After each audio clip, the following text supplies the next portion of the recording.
بات کی ہے وہ یہ کہ آپ صلی اللہ علیہ وسلم ایک سوال یہ کہ اللہ تعالیٰ کی اس کائنات کی سب سے بڑی نعمت یا رحمت کون سی ہے؟ اگر ہم اس سوال کو غور کریں تو آپ کے نزدیک کیا ذہن میں آتا ہے کہ وہ کیا ہو سکتی ہے؟ وہ جو اللہ کی سب سے بڑی اس کائنات کی نعمت اور رحمت وہ ہے اصل میں حقیقت نعمت ہدایت. ٹھیک ہے؟ ویسے تو تمام ساری نعمتیں، صحت بھی نعمت ہے، اللہ کی اولاد بھی نعمت ہے، دولت بھی نعمت ہے، لیکن یہ تمام نعمتیں بیکار ہیں اگر انسان کے پاس ہدایت موجود ہے. اگر انسان کے پاس دولت ہے اور ہدایت نہیں ہے تو وہ گلچھڑوں میں اڑائے گا اپنی دولت کو. ٹھیک ہے؟ صحت ہے لیکن نعمت ہدایت نہیں ہے، اپنی اس صحت کو، اپنی اس توانائیوں کو وہ غلط کاریوں میں استعمال کرے گا. اولاد ہے، بہت بڑی نعمت ہے، اگر ہدایت سے خالی ہے تو وہ سہانے روح بنے گی والدین. تو یہ ہدایت بذات خود ایک بہت بڑی نعمت ہے اور اللہ تعالیٰ کی نعمت کی تکمیل بھی اس کے بغیر ممکن نہیں ہے. لیکن یہ بات میں ایسے جذباتی انداز میں نہیں کہہ رہا ہوں، اس کی ایک حقیقت ہے جو قرآن مجید میں خود بیان کی ہے. لیکن قرآن مجید میں اللہ تعالیٰ نے حضرت موسیٰ علیہ السلام سے مخاطب کر کے بات آپ یہاں حاضر تو یہ سورہ انعام کی آیت نمبر 154 ہے. اس میں اللہ تعالیٰ نے ارشاد فرمایا ہے ثم آتینا موسیٰ الکتاب، اور پھر ہم نے دی تھی. دیکھیں یہ سب میں پیچھے ذکر کیا اللہ تعالیٰ نے اپنے احسانات کا، میں وہ آیت کو ریکارڈ نہیں کر رہا لیکن آپ گھر جا کے مطالعہ کر لیجیے گا. لیکن اس کے بعد پھر اللہ تعالیٰ نے وہ نعمتیں حضرت موسیٰ علیہ السلام پر کروانے کے بعد دوبارہ کہا ثم آتینا موسیٰ الکتاب، پھر ہم نے دی تھی موسیٰ کو کتاب تماماً نعمتوں کی تکمیل کے لیے، پورا کرنے کے لیے. تمام ہمارے یہاں اردو میں استعمال ہوتا ہے مکمل کرنا، تمام کر دینا. علی الذین احسنوا، ان لوگوں پر جو نیکوکار تھے، جنہوں نے احسن کی روش اختیار کی تھی. وتفصیلا لکل شیء، اور اس میں تفصیل بیان کر دی تھی ہر شے کی. وہدی، و رحمت، ہدایت بھی تھی. رحمت تھی. لعلہم، اور تاکہ بلقاء ربہم یؤمنون، کہ وہ اللہ کی ملاقات پر ایمان رکھ سکیں. یعنی کہ اللہ تعالیٰ نے حضرت موسیٰ علیہ السلام پر اپنی ان نعمتوں کا ذکر کر کے اس کی تکمیل کس کو قرار دیا؟ نعمت ہدایت. یہی بات اللہ تعالیٰ نے سورہ نحل میں 89، ویسے تو قرآن میں بے شمار ایسی بہت سی آیتیں ہیں جہاں پر یہ بات آیا سامنے آتی ہے کہ نعمت ہدایت کی ہے کہ رحمت للعالمین، نبی صلی اللہ علیہ وسلم کو جو بنایا ایسے نہیں بنایا. اس کا ذکر جو ہے یہاں پر کیا ہے نبی اکرم صلی اللہ علیہ وسلم مخاطب ہو کر. آپ دیکھیں بالکل الفاظ تھوڑے سے ملیں گے. وَنَزَّلْنَا عَلَيْكَ الْكِتَابَ، اور ہم نے نازل کیا تھا اے نبی آپ کی طرف اس کتاب کو، یعنی قرآن مجید کو، تِبْيَانًا لِكُلِّ شَيْءٍ، جو بیان کرتی ہے ہر شے کو. اب دیکھیے وَهُدًى وَرَحْمَةً وَبُشْرًى لِلْمُسْلِمِينَ، دیکھیں وہاں پر تھا تمام، یہاں پر تو تفصیل ہے لِكُلِّ شَيْءٍ، اور یہاں کیا ہے تِبْيَانًا لِكُلِّ شَيْءٍ. آیا کہ نہیں آیا؟ وہاں پر ملتے ہیں نا الفاظ. اور یہاں پر کیا ہے؟ رحمت ہے. وَبُشْرًى لِلْمُسْلِمِينَ، اور بشارت خوشخبری ہے مسلمانوں کے لیے. تو یہ آپ اندازہ کر سکتے ہیں، اس سے آپ کو کسی بھی درجے میں جو ہے یہ بات ہوتی ہے. قرآن میں بے شمار، میں تو صرف یہ دو ایگزامپل سے یہ بات ثابت کرنے کے لیے، سمجھانے کے لیے کہ اس کائنات کی سب سے بڑی نعمت کیا ہے؟ نعمت ہدایت. اب آئیے اب آگے چلتے ہیں. اللہ کی نعمت کا مظہر عطم، یہ جو نعمت اللہ تعالیٰ کی ہدایت ہے، اس کا اظہار جو ہے مظہر عطم، وہ کس کے ذریعے سے ہوا، وہ کہاں سے ملی؟ تو اس میں کوئی شک نہیں ہے اور یہ بات کہنے میں کوئی مذاکرہ نہیں ہے کہ وہ ملی ہے ہمیں محمد رسول اللہ صلی اللہ علیہ وسلم. وہ پہلی سیڑھی ہے میرے اور آپ کی اس ہدایت کو لینے کی. اگر محمد رسول اللہ کو بیچ میں سے نکال دیں تو کچھ بھی نہیں ہے. ہدایت اس نعمت کی جو ہے سب سے بڑی نعمت کیا ہے؟ ہدایت. اور اس ہدایت کا مظہر کون ہے؟ محمد رسول اللہ صلی اللہ علیہ وسلم. یہی وجہ ہے کہ دیکھیے ہمارے ہاں جو ایمان کی ڈیفینیشن بیان کی جاتی ہے، جو ایمان کی جو اصطلاح جو بیان کی جاتی ہے وہ کیا ہے؟ تصدیق بما جاء نبی صلی اللہ علیہ وسلم. ہر اس بات کی تصدیق کر دینا جس کی خبر کس نے دی ہے؟ محمد رسول اللہ صلی اللہ علیہ وسلم. ہمارے لیے قرآن بھی بالکل لا یعنی تھا اگر محمد نہ ہوتے صلی اللہ علیہ وسلم. لیکن یہی وجہ ہے، یہی بنیادی بات ہے کہ قرآن مجید نے، جیسے میں نے بھی آپ کو بتایا، رحمت للعالمین، رحمت ہے نا، اللہ کی نعمت جو ہے وہ کیا؟ ہدایت، اور وہ رحمت ہے. اور وہ کیا ہے؟ اس کا ذریعہ کون ہے؟ محمد رسول اللہ صلی اللہ علیہ وسلم. لیکن قرآن مجید کے اندر میں ایگزامپل ایک آپ کو دے رہا ہوں کہ آپ غور کیجیے گا کہ اللہ تعالیٰ نے یہی بات سمجھانے کے لیے سورہ بینہ کے اندر ایک تھوڑی سی ایگزامپل سے ہمیں یہ بات سمجھائیں. وہ کیا ہے؟ دیکھیے یہ مشہور ہے سورہ بینہ، اکثر لوگوں کو یاد بھی ہوتی ہے. اس سے بارے میں کیا فرمایا گیا کہ لم یکن الذین کفروا من اہل الکتاب والمشرکین منفقین حتی تأتیہم البینہ، کہ لم یکن الذین کفروا ہرگز اپنے کفر کی روش سے باز آنے والے نہیں تھے. کون لوگ؟ اہل کتاب اور مشرکین، اس سے پلٹنے والے نہیں تھے. حتی تأتیہم البینہ، جب تک ان کے پاس بینہ نہ آئے. بینہ میں نے کئی دفعہ یہاں بتایا ایسی چیز کو کہتے ہیں جو از خود روشن ہو، روشن بالکل، مطلب جیسے سورج نکلنے کے بعد اب اس کو ثابت کرنے کی ضرورت نہیں، اس کو بیان کہتے ہیں.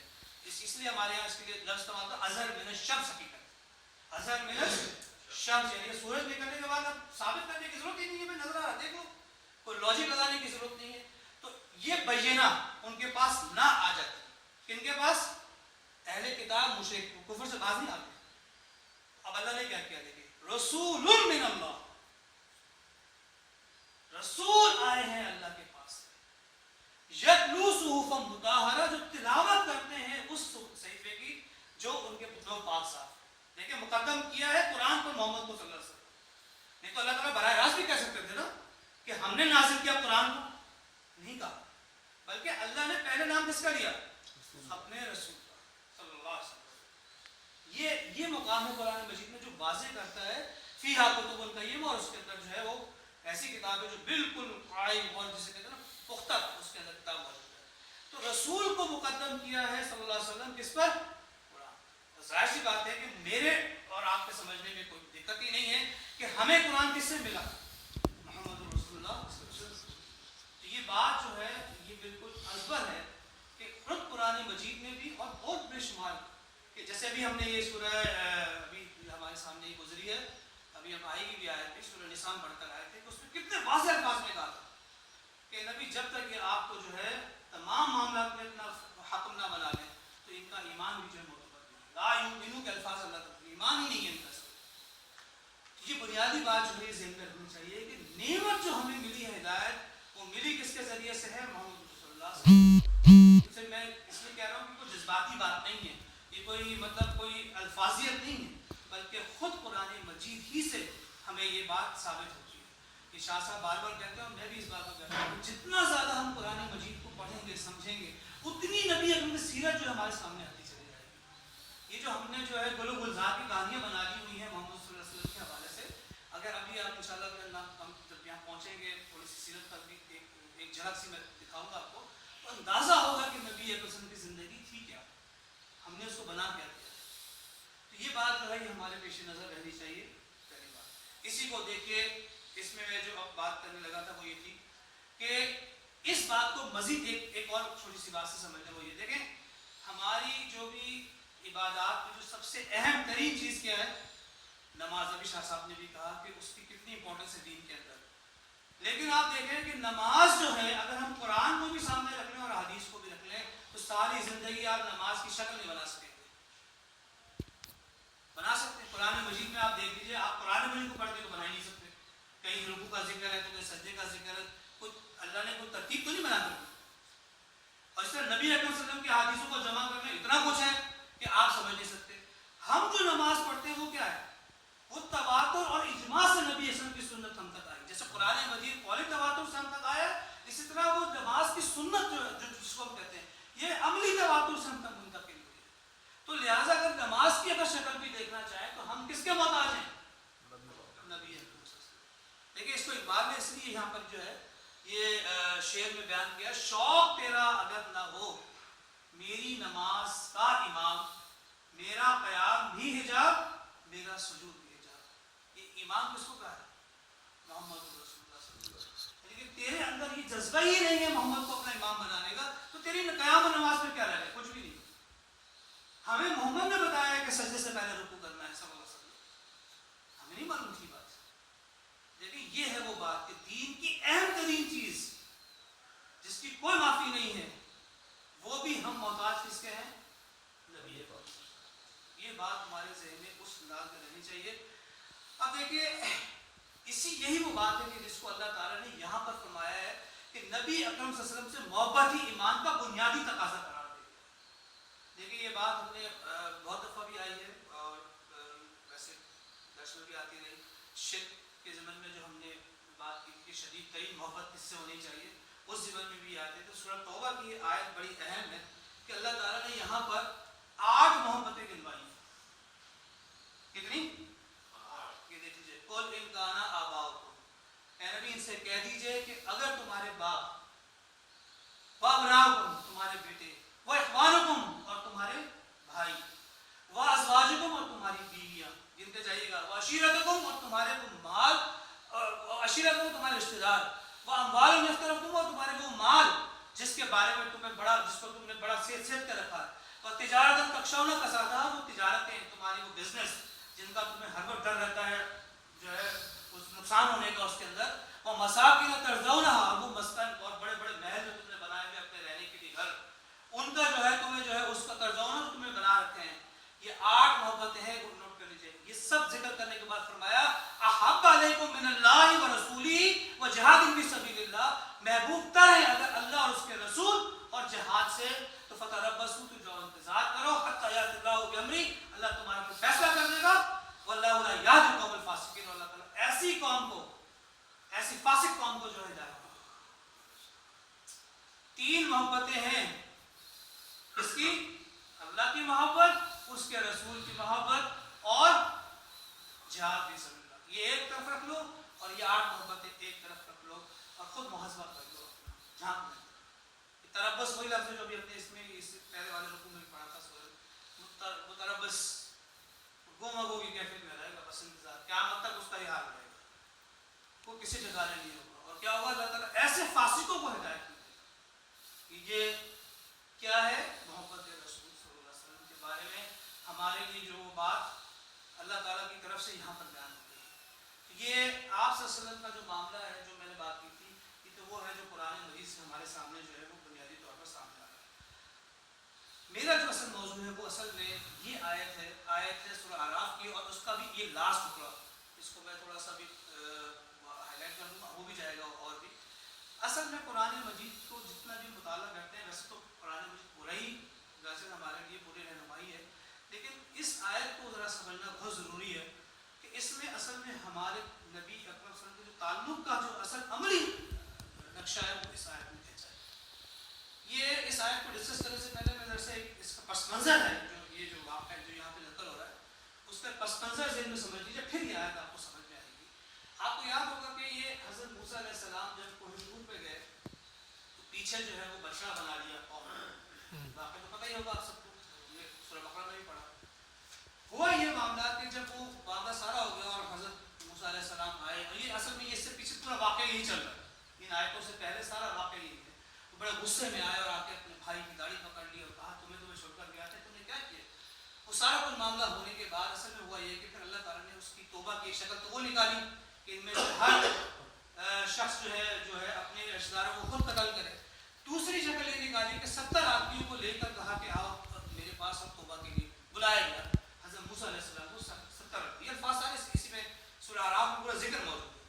حضرت موسیٰ جب وہاں پہنچے ہیں تو وہ وہاں پر ایک زلزلے کی کیفیت آئی, تو حضرت موسیٰ سجدے میں گئے اور اللہ سے دعا کی کہ اللہ تعالیٰ تو اگر ہمیں عذاب دینا چاہتا, سزا دینا چاہتا تو وہی دے دیتا, لیکن تو نے ہمیں یہاں بلایا تو رحمت اللہ. تو وہاں پر حضرت موسیٰ علیہ السلام نے دعا کی ہے, اس کا پھر یہ آخری ٹکڑا جو یہاں سے شروع ہو رہا ہے, وَاكْتُبْ لَنَا فِي هَٰذِهِ الدُّنْيَا حَسَنَةً, تو لکھ دے ہمارے لیے اس دنیا کے اندر بھی بھلائی, وفی الآخرہ, اور آخرت کے لیے بھی بھلائی, اِنَّا هُدْنَا إِلَيْكَ, ہم نے تو تیری طرف ہی تو اپنا رخ کر دیا. یہ پس منظر ہے پورا. اب دیکھیے یہاں سے بات شروع ہوتی ہے اللہ تعالیٰ کی. دیکھیے اس وقت اللہ تعالیٰ نے جو بات حضرت ابراہیم موسیٰ علیہ السلام کو کی تھی, اب آپ نوٹ کیجئے گا, یہ پیشن گوئی بھی تھی اور اللہ نے وہی بتا دیا تھا کہ اب جو امت آئے گی وہ کرے گی کیا. دیکھیے قال عذابی, تو کہا اللہ تعالیٰ نے کہ میرا جو عذاب ہے اسی کو بھی میں یشاء, جس پر میں چاہوں گی اس کا حصہ جس پر چاہوں میں ڈال سکتا ہوں. یہ تو میری شان ہے, یہ اصل میں رسولی بات اللہ تعالیٰ نے حضرت موسیٰ علیہ السلام کو بتائی, تو یہ تو میں کر سکتا ہوں. اور رحمتی, اور جو میری رحمت ہے, وسعت کل شیء, وہ ہر شے پہ پھیلی ہوئی, ہر شے پہ. لیکن دیکھیے فَسَأَكْتُبُهَا, بس میں اس کو لکھ چھوڑوں گا خاص طور پر. دیکھیے اب یہ بس رحمت کیا ہے, پھیلی بھی تو ہے سب پر, لیکن لکھوں گا کس کے لیے. دیکھیے الذین یتقون,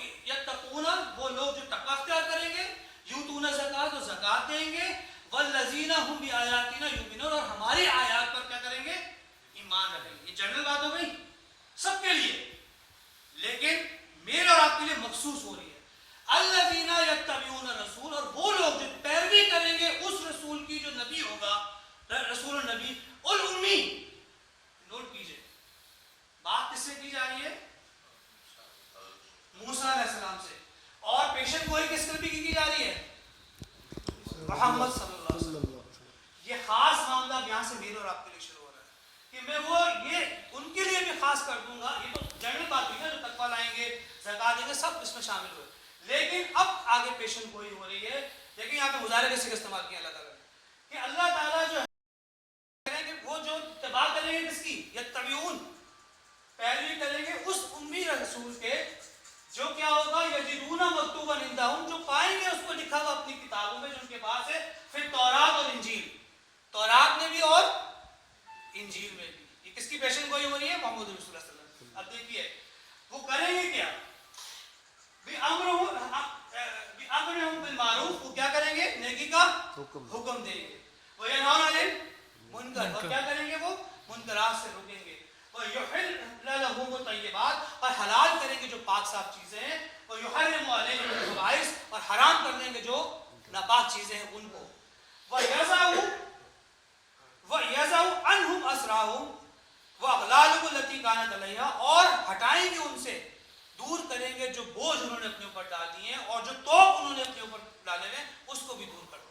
یعنی کہ دین کے معاملات کے اندر جو انسان نے اپنے توہمات اور پتہ نہیں کیا کیا چیزیں انسان شامل کر لیتا ہے ان سب کو دور کریں گے.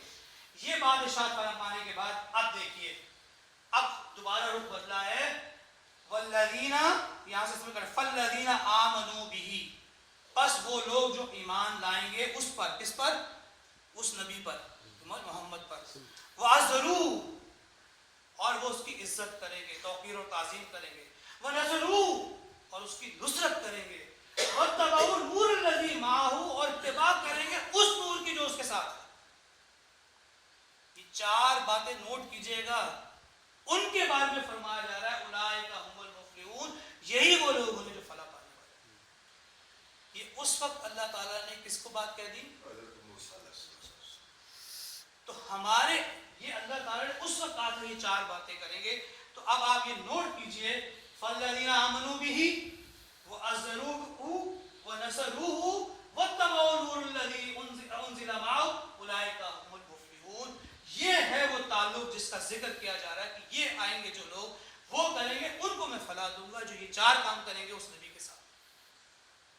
اس کا مطلب یہ ہوا کہ ہمیں سمجھنے کی ضرورت ہے کہ ان چار کام بھی ان کی امپورٹنس کیوں کی تھی, اتنی پہلے اللہ تعالیٰ نے اتنی اہم بات کر دی تھی. یہ تو قرآن میں ذکر ہو گیا تو ہمیں پتہ چل رہا ہے نا.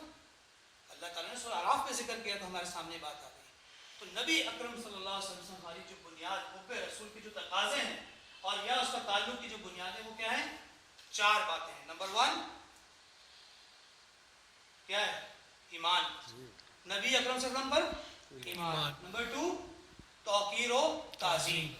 نمبر 3 نصرت رسول صلی اللہ علیہ وسلم, نصرت, مدد, آپ صلی اللہ علیہ وسلم کی مدد کرنا. اور چوتھی بات کیا ہے؟ اتباع. اب ان میں سے ہم ایک ایک چیز کو سمجھیں گے انشاءاللہ. مجھے بتا دیجیے نماز کا وقت ہو تو پھر ہم روک لیں گے. اس کے بعد دیکھیے, اب پہلی چیز جو ہے نبی اکرم صلی اللہ علیہ وسلم پر ایمان, اس کو سمجھنے کی ضرورت ہے. دیکھیے یہ بنیادی باتیں ہیں جو ہمیں سمجھنے کی ضرورت ہے. یعنی کہ پہلی بات تو یہ ہے کہ نبی اکرم پر ایمان ہماری بنیادی ایمانیات میں شامل ہے. ٹھیک ہے, ابھی تو کچھ سمجھانے کی ضرورت ہی نہیں. پھر اللہ تعالیٰ نے اپنی اطاعت کے ساتھ نبی اکرم صلی اللہ علیہ وسلم کی اطاعت کو لازم قرار دیا. قرآن مجید پڑھا اطیعوا اللہ, ساتھ ہے نا, بریکٹڈ ہے. اسی طرح اپنی محبت کے لیے نبی اکرم صلی اللہ علیہ وسلم کی اتباع کو شرط اولی قرار دے دیا. یعنی کہ تمہیں اللہ سے محبت کرنی ہے, اتباع کس کی کرو گے؟ مشہور آیت ہے, مجھے بتانے کی ضرورت بھی نہیں ہے, سورہ آل عمران کی کتنی مشہور آیت ہے. قل, اے نبی ان سے کہہ دیجئے, ان کنتم تحبون اللہ, اگر تم چاہتے ہو اللہ سے محبت کرنا, تم اگر وہ محبت کے دعوے دار اللہ سے کرنا چاہتے ہو, فاتبعونی, تو پیروی کسی کرو؟ میری پیروی کرو. اور اگر تم یہ کام کرو گے تو کیا ہوگا؟ یحببکم اللہ, اللہ تم سے محبت کرے گا. تو نبی کی اتباع اللہ کی محبت کا ذریعہ بن گئی. اتباع رسول کس کی محبت کا ذریعہ بن گئی؟ لیکن یہ اللہ نے کیا کہ نہیں کیا. اور یہی ہے یہ بات جو ہم نے پڑھ لی تھی, یہ آیت اصل میں اس کو اوپر لے جاتا ہوں تھوڑا سا کر کے.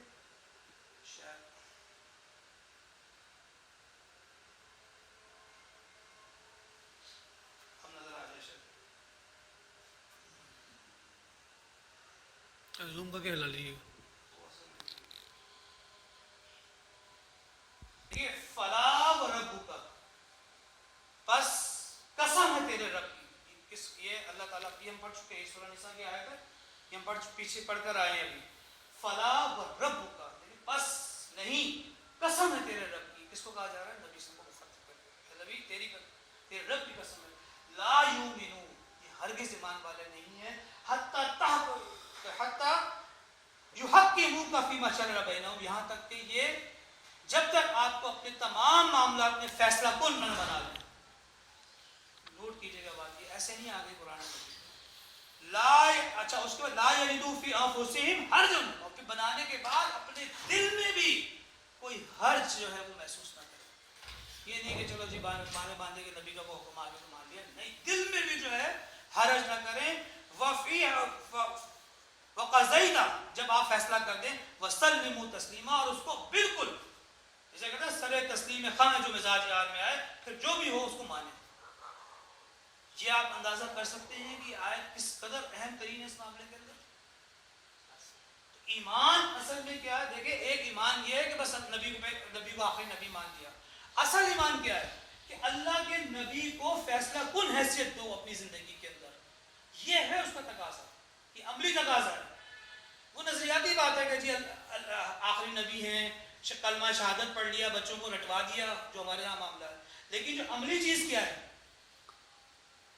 کہ ہمارے تمام فیصلے کس کے مطابق ہو رہے ہوں؟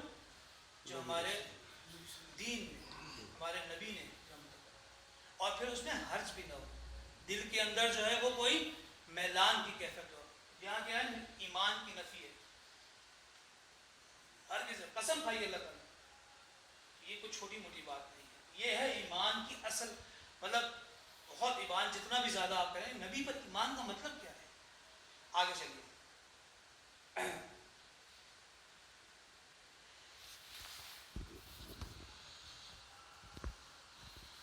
وہ ہے توقیر و تعظیم. وہ آیت ہے نا، دیکھیے وہ آیت پر پوری لکھی ہوئی ہے. وہ فالذین آمنوا بھی ایمان ہو گیا، وعزروہ، کیا عزت. صرف نبی پر ایمان نہیں لانا، دوسری بات کیا ہے؟ تعظیم. کیا اس کا کیا مطلب ہے؟ اس کا مطلب دیکھیے، پہلا تقاضا نبی علیہ وسلم کی عزت اور وہ احترام. یہ احترام جو ہے اس کا تقاضا ہے، کس کا؟ ایمان کا لازمی تقاضا ہے. مجھے اس میں کچھ کہنے کی ضرورت نہیں ہے کیا کرنا کیا نہیں کرنا. قرآن مجید میں سورہ حجرات میں نے کوشش تو یہ کہ قرآن مجید ہی سے یہ چیزیں لوں، تو اللہ تعالیٰ نے واضح کر دیا. یہ دو آیتیں بڑی امپورٹنٹ ہیں. دیکھیے فرمایا جا رہا ہے یا الذین آمنوا، اہل ایمان، لا تقدموا بین یدی اللہ ورسولہ، مت آگے بڑھو اللہ اور اس کے رسول سے. کیا مطلب؟ اپنی سوچ، اپنی فکر، اپنی یہ جو عقل منطق، اس کو نہ لے جاؤ نبی اکرم صلی اللہ علیہ وسلم کی وزڈم اور اللہ کی جو بنائے ہوئے احکامات سے آگے. اس کو پیچھے رکھو، کہ وہاں لے جانے کی ضرورت نہیں کہ جی میں نے جو سوچ لیا، میں نے جو کر لیا. نبی کا فرمان موجود ہے، اللہ کی آیت موجود ہے، جی میرے دماغ میں یہ بات ہے. اصل تو لاجک یہ کہہ رہی ہے، منطق تو یہ کہتی ہے. یہ ہے کیا؟ اللہ اور اس کے رسول سے اپنے آپ کو آگے لے جانا. تو مت آگے بڑھو اللہ، دیکھیں لا تقدموا نہیں کا صیغہ ہے کہ مت آگے بڑھو اللہ اور اس کے رسول سے. واتقوا اللہ، تقوی اختیار کرو. ان اللہ سمیع علیم، اور جان لو اللہ سن بھی رہا ہے، ہر چیز کا علم بھی رکھتا ہے کہ تم یہ کس لیے کر رہے ہو معاملات. پھر دیکھیے آگے، یا الذین آمنوا، اے ایمان، لا ترفعوا اصواتکم فوق صوت النبی، مت اپنی آوازوں کو بلند کرو نبی کی آواز سے. اب دیکھیے ولا تجهروا له بالقول، جیسے تم بات کرتے ہو اونچی اونچی آواز میں آپس میں، تجاہر بعضکم لبعض، آپس میں ایک دوسرے سے کرتے نہیں ہم. اس طرح بات مت کرو نبی سے صلی اللہ علیہ وسلم. ان تحبط اعمالکم وانتم لا تشعرون، اور تمہارے اعمال حق کر دیے جائیں تو اس کا پتہ نہیں. اونچی آواز سے بات کرنے پر اعمال حق ہو رہے ہیں، اور جو حکم ہی نہیں مان رہا، جو نبی کی پیروی ہی نہیں کر رہا، وہ بچ جائے گا. نبی صلی اللہ علیہ وسلم کی آواز اونچی کرنا. دیکھیے اب کہہ سکتے ہیں کہ چلیں یہ تو بات وہاں سمجھ میں آتی تھی، اب کیا ہے؟ اب بھی ہے. کسی محفل میں، کسی جگہ پر کسی نے کہہ دیا کہ نبی اکرم صلی اللہ علیہ وسلم نے یہ فرمایا. دیکھیں اگر تو آپ کو پتا ہے کہ یہ جو بات اس نے کہی ہے حدیث، اور آپ کی تحقیق ہے اور سمجھتے ہیں کہ ہاں اس میں کوئی مسئلہ ہے تو یقیناً آپ اس کا دفاع کریں کہ نہیں بھائی یہ غلط بات ہے، لیکن آپ کو نہیں پتا تو خاموش ہے کیونکہ اس نے نبی کا نام لے دیا. پھر تحقیق کر لیں بے شک بعد میں جا کے، اس وقت تو کم از کم خاموش ہو سکتا ہے.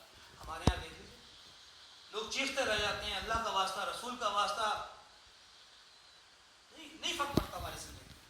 یہ عرب میں تھوڑا سا شاید معاملہ ہے، شاہ صاحب وغیرہ تو تجربے زیادہ ہے کہ ان کے یہاں اگر کسی نے کہہ دیا، بڑے غصے میں بھی ہوں گے نا عرب، اور کسی نے کہہ دیا قول رسول اللہ صلی اللہ علیہ وسلم، تو ایسا لگتا ہے کسی نے ان کے اوپر پانی ڈال دیا، ایسے ٹھنڈے ہو کے بیٹھ جائیں گے، اس سے پتہ نہیں کیا ہوتا. یہ عزت احترام. لیکن ہم تو چھٹو جی نبی کی بات کو اصل بات سمجھو، اس کو بالکل کوئی لفٹ ہی نہیں کرایا جاتا. کتنے موقعوں پہ ہوتا ہے، گھروں کے اندر ہوتا ہے.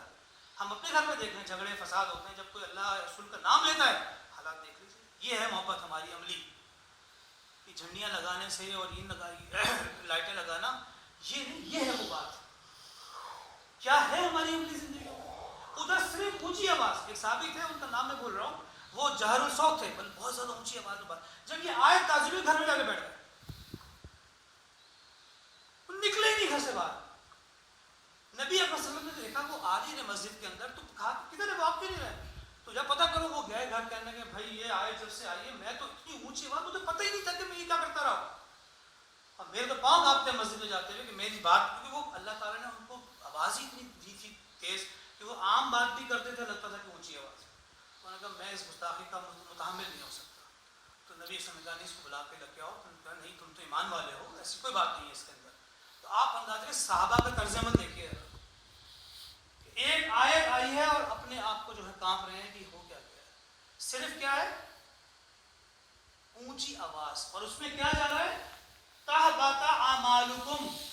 صحابہ کو کہا جا رہا ہے یہ حق کر لیا جاؤ، تمہیں پتہ بھی نہ چلے. اب آپ مجھے بتائیے کتنا کانشیس ہونا چاہیے مجھے اور آپ کو نبی صلی اللہ علیہ وسلم کے معاملے میں؟ بالکل نہیں. یہ اللہ تعالیٰ کی صورت ہے. جی نماز ہم پڑھ لیتے ہیں اس کے بعد